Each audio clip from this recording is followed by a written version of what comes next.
박수일 선생님 발표에 앞서서 선생님 모신 어떤 역할로 인해 간단하게 사회 겸 선생님 소개를 해드리고 박수일 선생님께 시간을 드리도록 하겠습니다. 오늘 초대한 박수일 선생님은 아까 제가 식사 때도 간단히 소개해드렸는데 원래 학부는 기계공학과를 졸업하시고 대학원에서 문화연구로 석사, 박사를 졸업하셨습니다. 현재 경북대학교 사회과학연구원의 연구교수로 계시면서 독립연구단체인 캐츠랩을 소장으로 운영하고 계십니다. 그래서 여러 군데에서 발표나 강의, 저술들을 통해서 학문학사를 힘쓰고 계시고요. 주요 연구 분야는 기술문화연구와 인공지능에 관심을 두고 본인 전공을 살리셔서 공학이나 사회학, 인문학을 가로지르는 연구를 진행하고 계십니다. 대표 저작은 기계의 권력 사회다, 기술은 우리를 구원하지 않는다, 그리고 최근에 공저로 따끈따끈한 신상인데 비인간, 사물, 생명, 기계, 행성과 함께 사유하기가 발표되기도 하셨습니다. 오늘 저희 포럼을 위해서 한 번도 발표하신 적이 없는 새 원고를 가지고 와 주셨는데요. 기술은 언제 정치가 되는가? 최대주의와 최소주의를 넘어 개입의 발생 조건에 대하여 라는 제목으로 오늘 발표를 진행해 주실 예정입니다. 한 번 더 박수로 박수기 선생님을 맞아주시면 감사하겠습니다. 여기서요? 여기서 해도 되겠죠? 예, 여기서 하겠습니다. 예, 앞에 보시면 되겠고요. 초대해 주셔서 너무 감사합니다. 저는 지금 방금 이정현 선생님께서 소개해 주신 박승일이라고 합니다. 캐츠랩이라는 공간에서 지인들, 특히 그 연구 학인들과 같이 공부를 하고 있고요. 모르는 분들을 위해서 다시 한번 말씀드리자면 캐츠랩은 고양이를 좋아하는 사람들이 모인 단체고요. 그 앞글자를 땄는데요. 컬처 아트 테크놀로지 소사이어티의 앞글자를 따서 캐츠랩이라고 이름을 지었습니다. 독립연구자 네트워크고요. 만들게 된 계기를 조금만 더 부연을 하자면요. 사실 인공지능의 여파도 있겠습니다만 학력 인구가 많이 줄면서 정규직 TO도 많이 줄고 있습니다. 게다가 은퇴하시는 선생님들은 많은데 그 자리를 채워주질 않죠. 그래서 특히나 이제 바깥에 있는 강사 선생님들끼리 모여서 하소연하다가 우리의 땅을 개척하자. 우리가 씨를 뿌리자. 그래서 대중 저변을 넓히고 연구자 네트워크를 만들어서 담론을 생산하자. 라는 취지로 의기투합을 했습니다. 그래서 지금 대략 한 10분 정도의 선생님께서 분과 학문의 경계를 가로지르면서 이런저런 활동들을 하고 있는 그런 단체입니다. 궁금증이 좀 풀리셨을까요? 네. 저 뭐하는 양반이야? 그러셨을 것 같아서 방금 소개를 해주셨는데 오늘 새로 쓴 원고를 가져왔습니다. 사실은 레파토리가 있거든요. 저도 작년에만 저도 한 50여 회의 그 도서관 강의를 다니다 보니까 이제 버튼 누르면 자동으로 나오는 레파토리가 있는데 그러기에는 이정현 선생님께서 좀 더 새로운 걸 원하시는 것 같아서 지난주 일요일 날 완성을 해서 최용준 토론자 선생님께 드렸고요. 그래서 오늘은 저도 처음 발표를 하는 원고입니다. 그래서 여러 선생님들께서 이따가 기탄 없이 난도질을 좀 해주시면 그걸 10분 잘 반영해서 논문으로 완성을 해보도록 하겠습니다. 자, 저에게 주어진 시간이 대략 1시간이니까 좀 더 빠르게 진행을 해보겠습니다. 오늘 선생님들과 나눌 제목은요. 기술의 시대가 아니죠. 맞네요. 제목이 좀 달라졌어요. 예. 기술의 시대 정치의 실종이라고 타이틀을 잡아봤습니다. 부제는 똑같은데요. 최대주의와 최소주의를 넘어 개입주의로라고 잡아봤습니다. 잘 아시는 들레즈는 철학이란 무엇인가라는 책에서 철학이란 결국 개념을 만드는 싸움이다라고 정의를 내린 바가 있습니다. 말인즉슨 개념을 통해서 세상을 새롭게 바라보는 렌즈를 가공하는 것, 철학자의 언어를 만들고 그 언어를 통해서 지금까지 볼 수 없었던 현상들을 새롭게 재조명하는 것, 그게 아마도 철학의 가장 큰 임무가 아닐까 싶습니다. 그 자신의 목표에 따라서 들레즈도 꽤나 많은 개념들을 만들어냈었죠. 그래서 저는 논문을 한 편 쓸 때마다 개념을 만들려고 노력을 합니다. 그래서 오늘 소개해드리는 개념도 사실은 제가 조금은 패러프레이즈를 하긴 했습니다만 제가 선보이는 개념이라고 할 수 있겠네요. 최대주의라는 이름도 있고요. 최소주의도 있고 개입주의라는 이름도 일단은 소개를 해드립니다. 잘 아시겠지만 최근에 인공지능 여파로 인해서 전지구적으로 뜨거운 열기가 우리를 감싸고 있죠. 말 그대로 현기증 나는 그런 속도 앞에서 어쩔 줄 몰라서 아마도 다들 경험하셨듯이 좀 갈팡질팡하고 있는 모양새가 아닌가 싶기도 합니다. 한쪽에는 과열된 낙관론이 있습니다. 잘 아시는 것처럼 신반동주의자라고 말할 수도 있고요. 가속주의자라고도 할 수 있을 텐데요.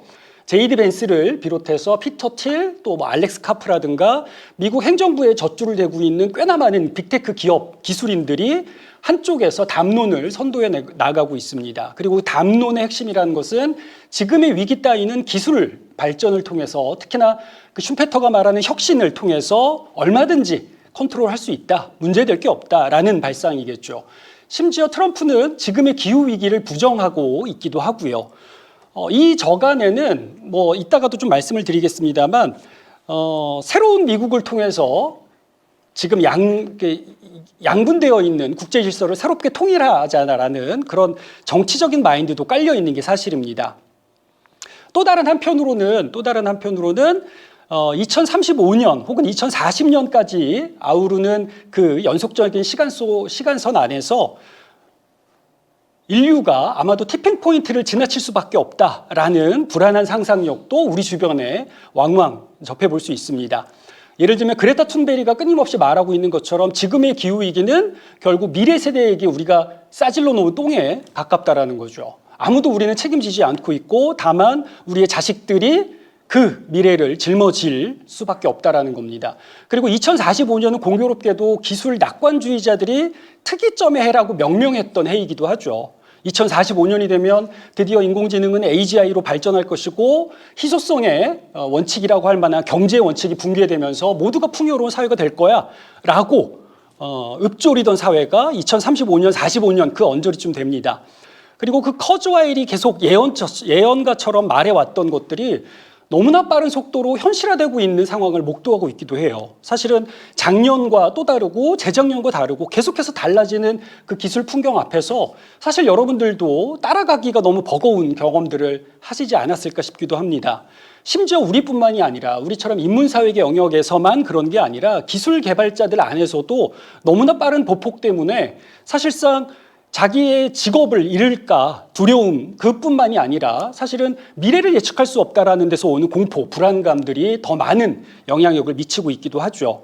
그러니까 한편에서는 2035년부터 45년까지 인공지능이 초지능으로 진화할 것이다. 그리고 지금의 위기를 극복하게 하는 마중물이 될 것이다라고 진단하는가 하면 또 다른 한편으로는 이미 그때가 오기 전에 지구는 티핑 포인트를 지나칠 것이다. 말인즉슨 과거로 돌아갈 수 없다라는 말이겠죠. 아마도 점증되는 위기 속에서 우리는 매년 새로운 기상이변을 마주하게 될 거고요. 이미 4월 중순인데 27도 기록을 찍었죠. 6월 되면 40도에 육박할 거고 미국에서는 더 큰 혹은 또 아프리카라든가 동남아시아라든가 전 세계 각지에서는 지금까지 볼 수 없었던 기상이변들을 해마다 갱신하는 형태로 경험하게 될 수밖에 없다는 겁니다. 이런 양극단의 전망 속에서 사실 우리와 같은 아무나 그냥 보통 사람들은 사실 어떻게 살아야 할지 좀 감을 못 잡는 게 사실입니다. 여기 계신 선생님들도 마찬가지겠지만 또 학생들은 또 학생들 나름대로 내가 공부하고 있는 영역이 한순간 사라져버리는 그 두려움, 막막함 이런 것들을 경험하고 있기도 하죠. 뿐만이 아닙니다. 뭐 기자들 같은 경우도 혹은 회계사 같은 경우도 내가 기자를 위해서 회계사를 위해서 뭐 몇 년씩이나 공부를 해왔는데 갑자기 더 이상 신규 채용을 하지 않겠다고 하는 거죠. 그리고 그 모든 영역들은 인공지능 자동화를 통해서 점차 대체되어 나가고 있는 형국입니다. 그렇다고 40대, 50대는 안전한가? 그렇지만은 않죠. 기술의 속도가 너무나 빠른데 40대, 50대가 따라잡기에는 요령구둑인 겁니다. 당연하게도 점차 더 젊은 인력들이 더 싼 값으로 들어올 거고 40대, 50대는 본의 아니게 명태를 걱정해야 하는 위치에 놓여 있기도 하죠. 또 여기 계신 선생님들도 내가 지금까지 공부해 왔던 것들이 갑자기 유통기한이 만료되는 건 아닌가라는 두려움에 봉착해 있지 않을까 싶기도 합니다. 너무 암울한 얘기를 시작부터 많이 한 것 같은데요. 사실 저도 마찬가지예요. 저도 여러 분야에서 또 다른 선생님들 만나면서 또 시민 대중들을 만나면서 이런 저런 얘기를 하다 보니까 좀 더 체감을 많이 하게 됩니다. 그래서 대학은 아직까지는 조금 안전한 것처럼 보이지만 모르겠습니다. 사실 지금의 속도에 따르자면 어디도 안전하지 않다라는 거겠죠. 그래서 사실은 제가 조금은 일반화된 주장일 수도 있겠습니다만 조금은 위기의식을 가질 필요가 있다라는 생각이 들어요. 그래서 물론 지금 뭐 예를 들면 내후년에 은퇴다 이런 선생님들이 아니라면 지금 당장 우리가 우리 영역에서 내가 전공하고 있는 영역에서 인공지능을 통해서 어떤 협업으로 또는 인공지능이 만들어 나가는 세상을 어떻게 비판적으로 바라볼지 학생들과는 어떤 방식으로 공부를 해 나가야 될지 더 나아가서는 인간이라는 존재에 대한 고민까지도 조금 본격적으로 시도해야 되지 않을까라는 생각을 하고 있습니다. 그런 맥락에서 저는 앞서 말씀드렸던 그 두 가지 양분된 담론 지형을 조금 구체적으로 일별하면서 그 가운데 조금 더 명료하고 가시화된 문제 영역들을 좀 추려내고 그 안에서 우리가 어떤 방식으로 지금 변화하는 시대를 살아나갈 것이냐, 어떤 방식의 사유가 필요하고 어떤 방식으로 문제를 제기해야 되고 우리는 또 어떤 우리가 되어야 하는가라는 질문을 던져보고자 했습니다. 이제 시작이거든요.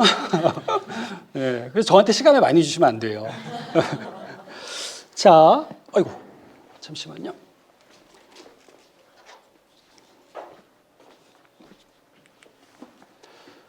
자, 첫 번째는 슬라이드를 같이 보시겠습니다. 최대주의와 최소주의라는 문제 설정이라고 잡아봤습니다.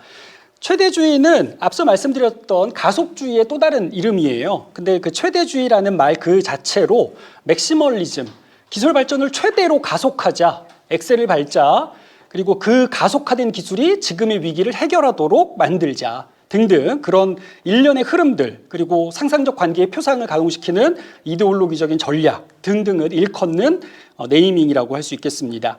최소주의는 반대로 지금의 기술 자본주의 체제야말로 지금의 위기를 불러일으킨 원인이다라고 지목을 하는 입장이겠죠.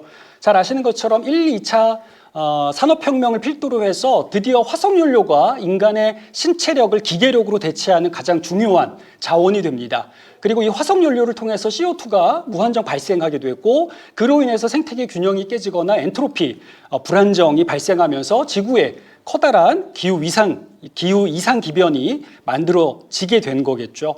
그러다 보니까 기술 최소주의는 기술 그 자체가 문제가 아니라 기술과 항상 파트너가 되고 있는 자본주의 체제, 그 자본주의 체제를 변혁하지 않고서는 지금의 위기를 극복할 수 없다라고 보는 입장에 가깝습니다. 그리고 이때 기술이라는 건 자본주의와 사실상 공모관계에 있기 때문에 기술을 최소화해야 한다는 것은 탈자본주의, 탈성장으로까지 급진적인 변혁의 움직임을 시도해야 된다라는 그런 발상에 가깝겠죠.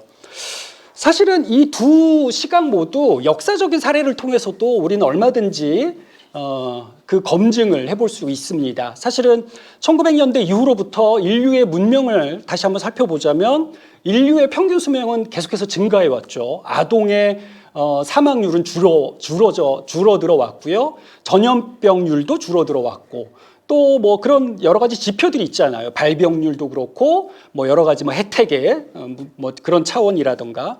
그러니까 인류 역사상 전반적으로 보자면 1900년대 그러니까 1, 2차 산업혁명 이후로부터 거의 물론 이제 지역별로 편차는 있습니다. 물론 모든 문명이 평등한 혜택을 골고루 누린 건 아니겠죠. 하지만 그럼에도 불구하고 점진적인 상향 곡선을 그리면서 문명의 혜택을 누리고 있는 건 분명한 사실입니다. 그래서 데런 아세모글로우죠. 그 노벨 경제학상인가를 받은 사람은 권력과 진보에서 사실상 그 진보의 가장 중요한 원인으로 기술 발전을 꼽지 않을 수 없다라는 점을 인정하기도 합니다. 인류의 역사를 보면 기술 발전으로 인해서 지금 우리가 누리고 있는 풍요를 얻게 되었다라고 인정할 수 있는 거죠. 그런데 또 다른 한편으로서의 최소주의도 역사로부터 객관적인 팩트를 찾아볼 수가 있습니다. 잘 아시는 것처럼 오늘도 제가 이 일회용기를 쓰면서 플라스틱 2억 5천만 개 정도를 먹었어요. 뿐만이 아니겠죠. 여기로 오면서 맞게 된 분진과 미세먼지와 그런 것들이 저의 폐에 흡착돼서 아마도 저는 폐암 발생률이 좀 더 늘어났겠죠. 여러분들도 다 예외는 없을 겁니다. 담배를 피우신 분들은 더 그럴 테고요. 뿐만이 아닙니다. 방사능도 문제가 되겠고 플라스틱 또는 또 뭐 예를 들면 다이옥신이라든가 우리가 먹는 채소에는 다 그런 것들이 다 묻어 있죠. 토양에도 그런 영향이 있겠고요. 비를 맞을 때마다 다 누적이 되겠고요. 사실 제 주변에 암 환자가 그렇게 많아요. 여러분들도 마찬가지일 겁니다. 과거에 비해서 우리가 특별히 다른 삶을 살고 있다라고 보기는 어렵죠. 다만 먹는 게 달라지는 거고 환경이 달라지기 때문에 그렇죠. 여기서부터도 다 방사능 물질 혹은 포름알데히드가 뿜어져 나올 테고요. 사실 인류 문명의 진보라고 할 수 있는 것들은 다 거의 다 예외 없이 그 부작용으로서 우리에게 또 다른 역효과를 불러일으키는 것도 사실이죠. 그러니까 정리하자면 기술 최대주의나 기술 최소주의 모두 역사로부터 그 자원을 그 팩트 체크로 차원에서도 끊임없이 자기 정당화의 기제를 발견해낼 수 있다는 겁니다. 그리고 공이 이 두 입장 모두 그 역사적인 그 팩트를 바탕으로 자기의 정당성을 어필하는데 꽤나 공을 들이고 있죠. 지금까지 그래 왔기 때문에 앞으로도 그럴 것이다라는 역사 예측이 두 담론에 내재되어 있다라고도 할 수 있겠습니다. 예를 들면 아까도 잠깐 말씀드렸지만 커즈와일이 말하는 특이성의 시대 있잖아요. 싱귤레리티의 시대라는 게 보통 우리가 생각하는 것처럼 역사 발전이라는 것이 리니어한 곡선을 그리는 게 아니라 익스포네이셔널 함수로 그러니까 기하급수적인 성장을 그리기 때문에 가능하다라는 예언가다운 그런 말을 하기도 하죠. 말을 바꾸자면 지금까지의 역사의 발전 토대를 보건대 그 속도를 연역해 보건대 앞으로 10년 안에는 더 큰 발전이 이루어질 것이다. 이렇게 예측을 하는 겁니다. 그런데 그레타 툰베르도 똑같은 얘기를 해요. 지금까지의 인류 문명의 오염 속도를 보건대 그 모든 것은 역함수에 따라서 자기 그 피드백을 통해서 점차 더 커져 나갈 수밖에 없다라는 거죠.